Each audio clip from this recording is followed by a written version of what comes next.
Living in the mountains gives them very little mobility. Many of the Yao people have to leave home entirely in order to find a job in the city. They mainly take up the lowest paying jobs because they are not as competitive as the people that have lived and have been educated in the town centers. Without appropriate schooling facilities and enough qualified teachers in the mountains for the Yao, the cycle can hardly be changed. Children at home are left to farm their own food and to take care of their younger siblings. Some even begin taking up part-time jobs, as their parents' wages are not enough to support the family. Because of this, many of the children cannot afford to spend much time at school. Education is therefore a tough task in the area, but HKPASS believes that education is the driving force for better living conditions for the Yao people. In April 2008, the Korean Association for the Development of Education and Imperial HKPASS initiated Project Enlightenment. In October the following year, WHKPASS joined in and started to send their own members on this annual trip to Lianan. We believe that education is more than an ideal. It enlightens hope and brings about changes.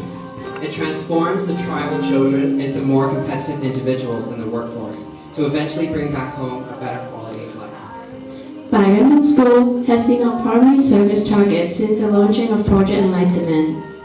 It is an elementary school for approximately 100 students, attended by only 3 teachers.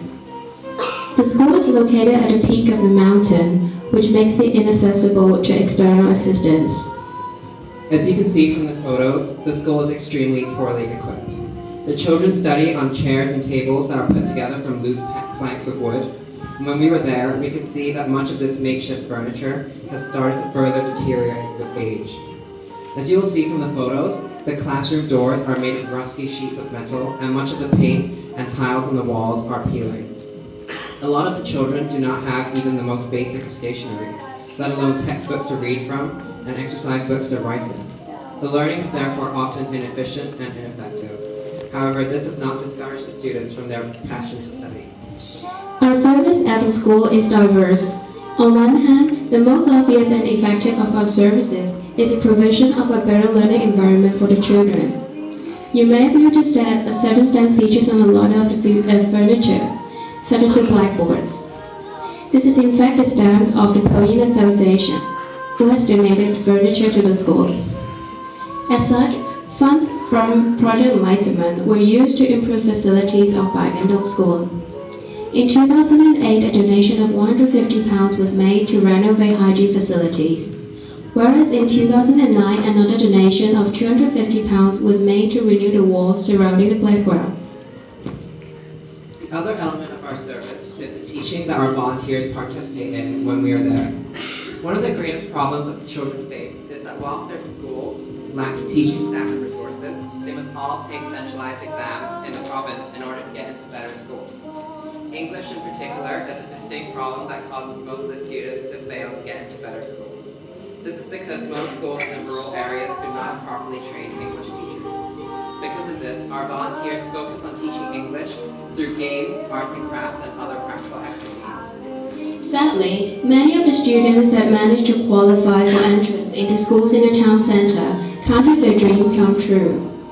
Most young families cannot afford to allow their children to continue studying at all, let alone at schools in the town center, where living costs are also higher.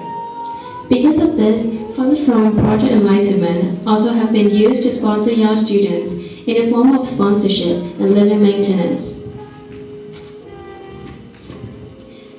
Our volunteers have also had hands-on experience in the renovation of the school building. Last year, our volunteers painted a classroom when the students were away from school. Another element of the trip was the visiting of local Yao households. For many of our volunteers, seeing the primitive structure, old furniture, and dark settings was really the first time that their poverty truly moved us. Yet the emotion was immediately displaced by the welcoming faces of old Yao ladies, who unselfishly offered us their last plate of corn. Many of us were also shocked by the journey from the homes of these children to the school at the top of the mountain. Whilst we often hear of long journeys that children must take to get to school, most of us had no idea that it would be so treacherous. To get around the mountain,